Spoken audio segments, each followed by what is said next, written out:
And let me start with you, Miss Jane Talley. Tell us who you are. Wait a minute. Tell us who you are. I am Jane Talley. I have been in adoption, I feel like all my life.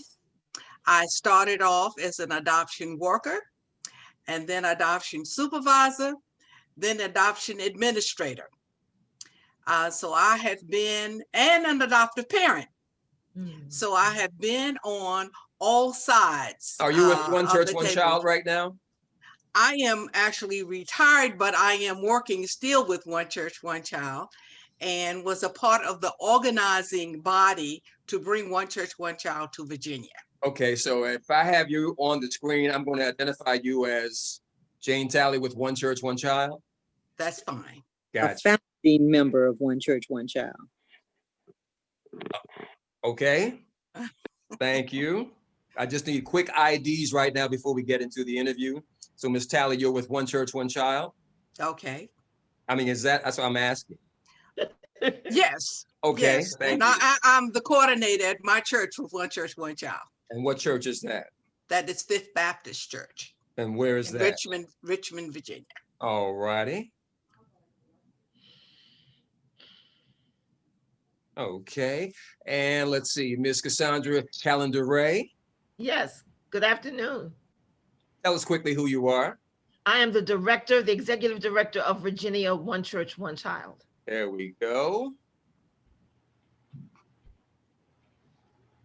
And Ms. Monique Ransom, hello. Hello. Aaron and I are adoptive and foster parents. Okay, so are you Mr. Monique Ransom? No, Aaron Ransom. Yeah. And I'm sorry, what is your name again? Aaron, A-A-R-O-N. All right, Ransom? Yes, sir. All right, what city are you in right now? Chesapeake. Chesapeake. All right. And Santin Browder. Yes, sir. How the heck are you? I'm doing wonderful. All right. And are you a foster child? I'm adopted child. Adopted. All right. I'll ask you to tell me your story in just a moment. All righty. Yes, sir. All righty. Thank you for being with us. How old are you, Santin? 18. At this moment, I'm 18. Oh, at this moment. So in the next moment, you're going to be how old? No. What I meant, yeah, I'm 18. I'm 18. Okay. And Miss Diana Chappell, how are you? I'm doing quite well, thank you. And at this moment, how old are you? Not telling. Thank you for arranging all of this. So let me get busy with Ms. Cassandra Calendar-Ray. Okay. Tell me why we are here today. What is the need? What is the urgency? Well, Mr. Roberts, first, thank you. And I tell you, there is a need. More than 4,500 children are in foster care in Virginia today. Of that number, 700 plus children in foster care have the goal of adoption. On any given day, 1,500 children need a foster parent. A foster parent is a parent that cares for the children, loves the children, takes them to appointments, takes them to meetings, cuddles them at night, gets them ready to go back home, to be reunified with their original family, or to move forward to be adopted. These children need parents. Then 700 of these children are legally free today and need to be adopted. And so it is an urgent need. Children grow best in families, and we at Virginia One Church, One Child are looking for families to be good, solid, nurturing foster parents and good, solid, nurturing, permanent adoptive parents. And if we know from practice, from research, and from an understanding of our community's needs, when children are connected to loving, caring adults, they fare better, their families are more stable, the children are more stable, and our communities are more stable. So that is the urgent need. Tell me how One Church, One Child works. Well, our job is to educate the community about this need. We do that primarily through churches. We ask churches to be a recruitment vehicle for this work. Churches, we want you to put flyers at your church. We want you to invite us to make presentations. And if you're doing church on YouTube, if you're doing church on Zoom, if you're doing church on Facebook Live, we need you to still share this message with your congregation.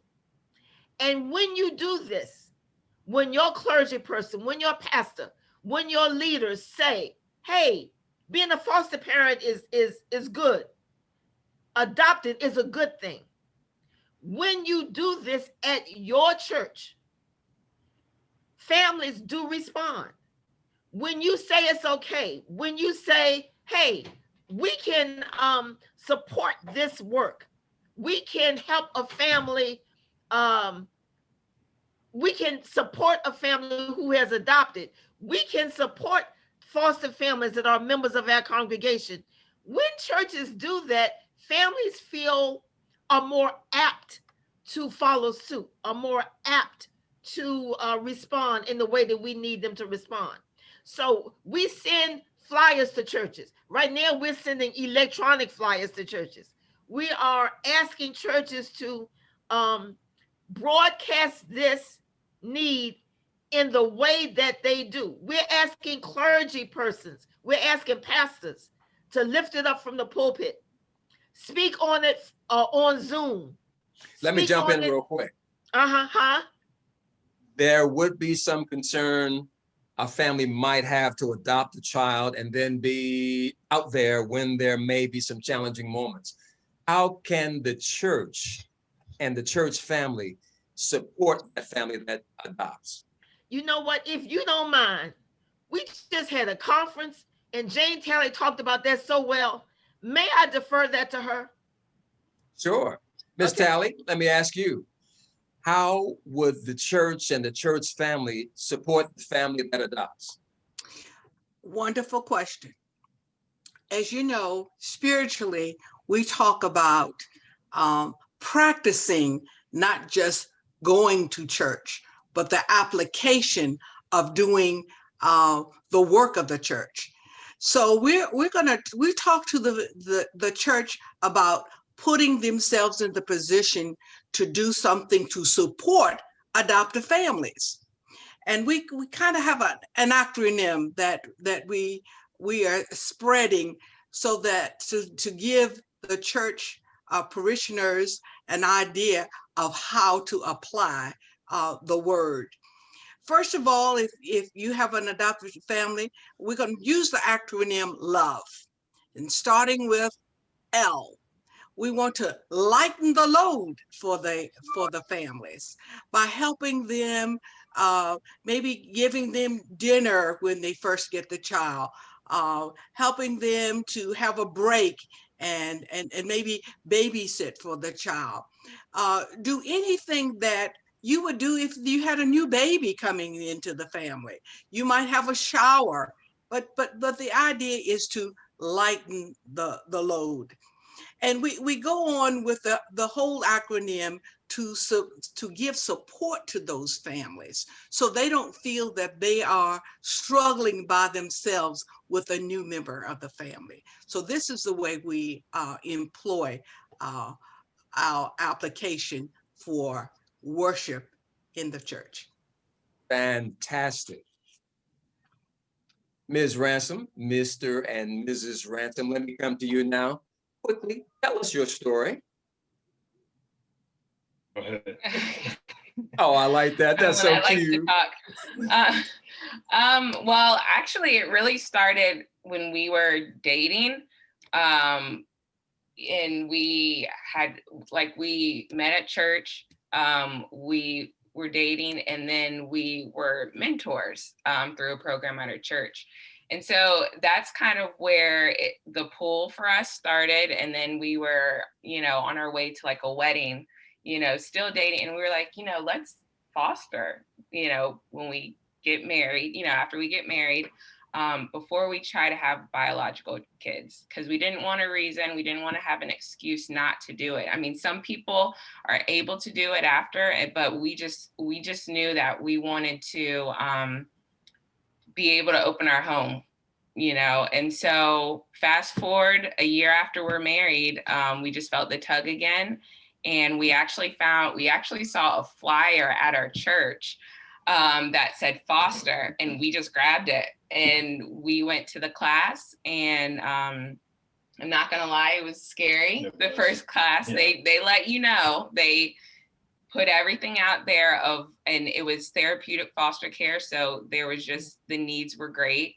And so we just kind of, after the class, said either we're gonna go for it or we're not. And so we did. Yeah. And our first placement were 2 kids, 9 and 3, and they are still with us. We were able to adopt them. And then 6 months after. Tell me that one more time about the actual adoption. You went on to do what?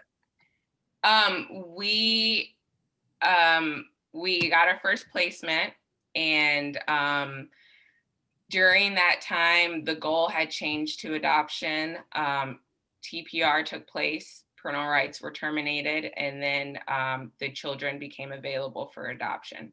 So, and then during that process, we're pregnant too. So we became the parents of 3 really fast. But yeah, I mean, it's something that we took a break after we gave birth to our biological son. We took a break, and then I would say 2 years. Once he reached about 2 years, we decided to open our home up again. And Wow. So Mr. Ransom, let me jump in and get real quick. Yeah. In your words, why did you feel the need to adopt? I think, like my wife said, when we were mentoring, I saw the need for the kids that I mentored to have a father in the picture, to mentor and, more importantly, disciple them and show them the way to go. So my heart was, I want to be a father figure to kids that may not have it. So knowing that, kids that may come into the foster care system may not have the father in the home to really mentor and disciple them. So that's still my why, and probably will continue to be my why. So how many children do you have altogether, and how many were chosen? We currently have 5. 2 are officially adopted. 1, we are working on his adoption, so that should be finalized in the new year. We have 1 biological son, and then we have a foster daughter who is actually reunifying with her mom, and it's going very well. We're very excited for her, excited for her mom. Her mom worked very hard. And by all means, we believe that if the biological parent works hard, does what they're supposed to, and the child is safe going home, they should go home. Agreed. What do you want to say to families that are thinking about adoption but haven't made that call yet? Do it. Yeah. Do it. They're like was stated earlier, there's an urgent need.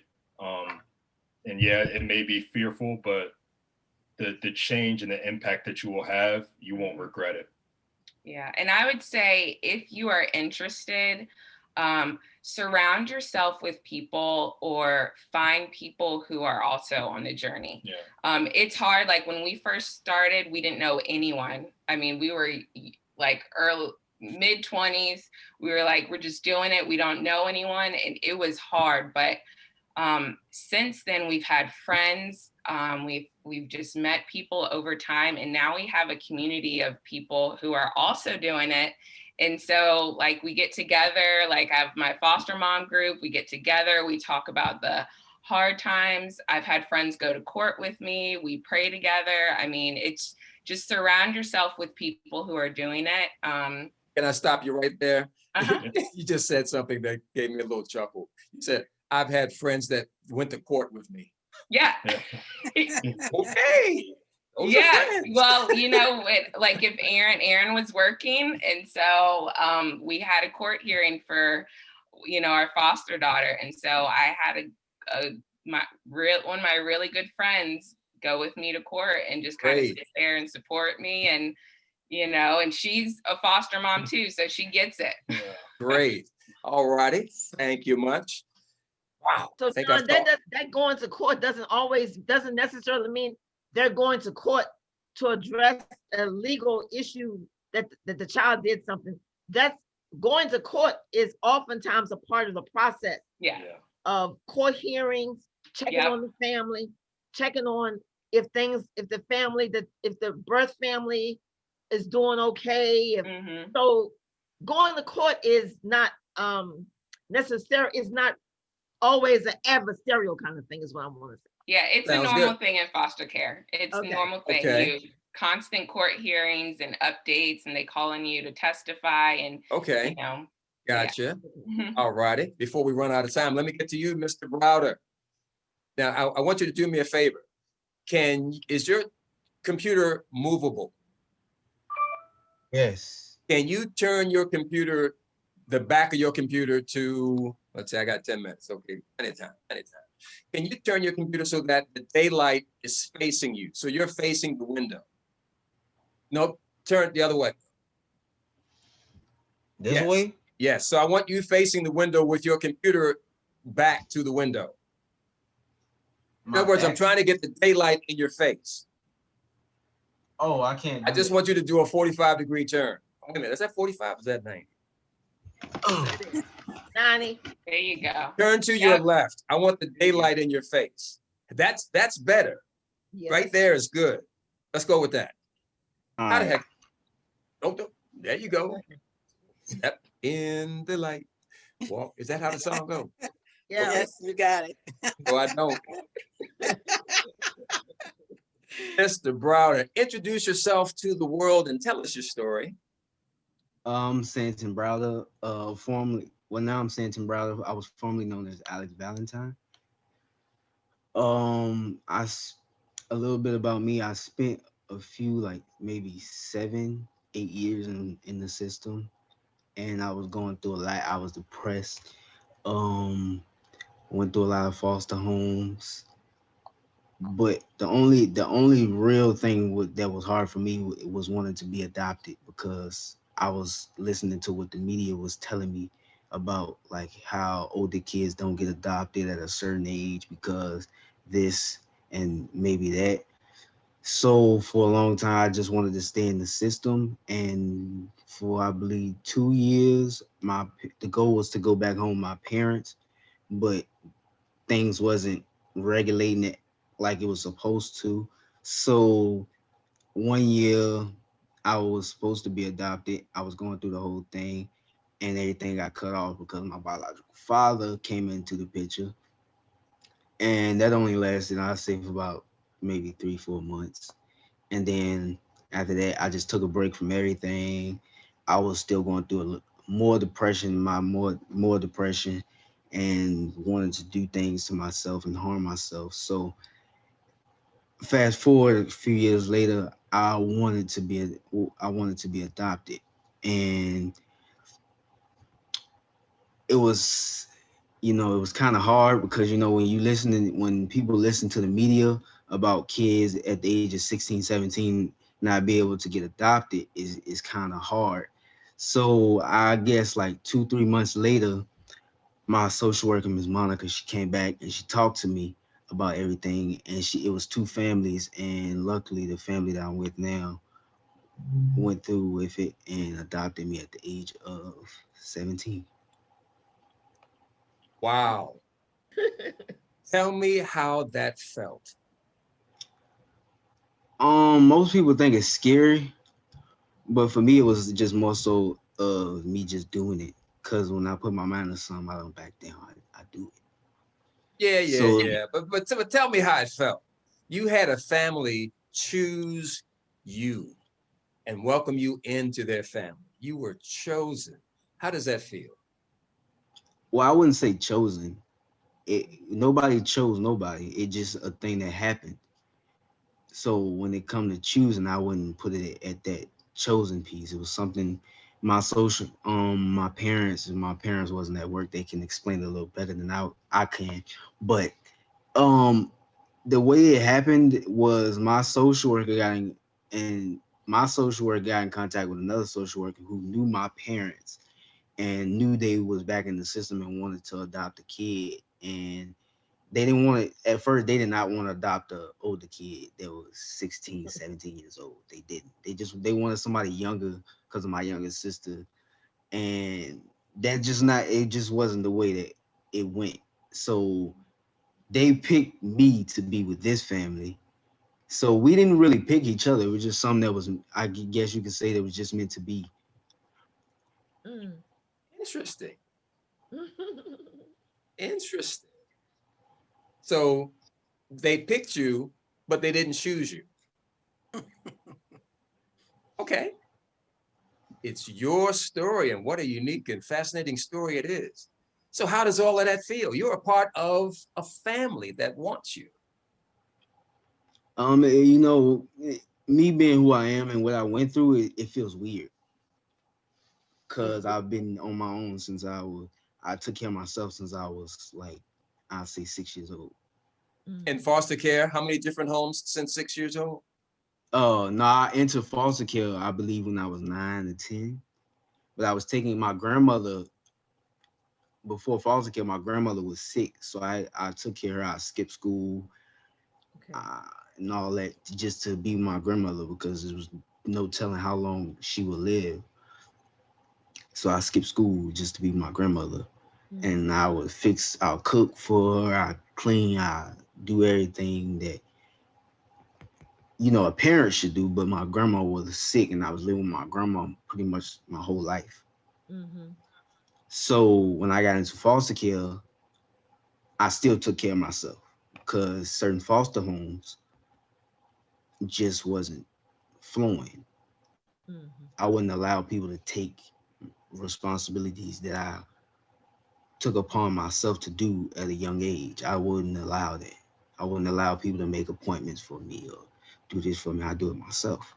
So let me ask you this. What do you want to say to adults out there, potential adoptive parents or foster parents who may be thinking about adoption?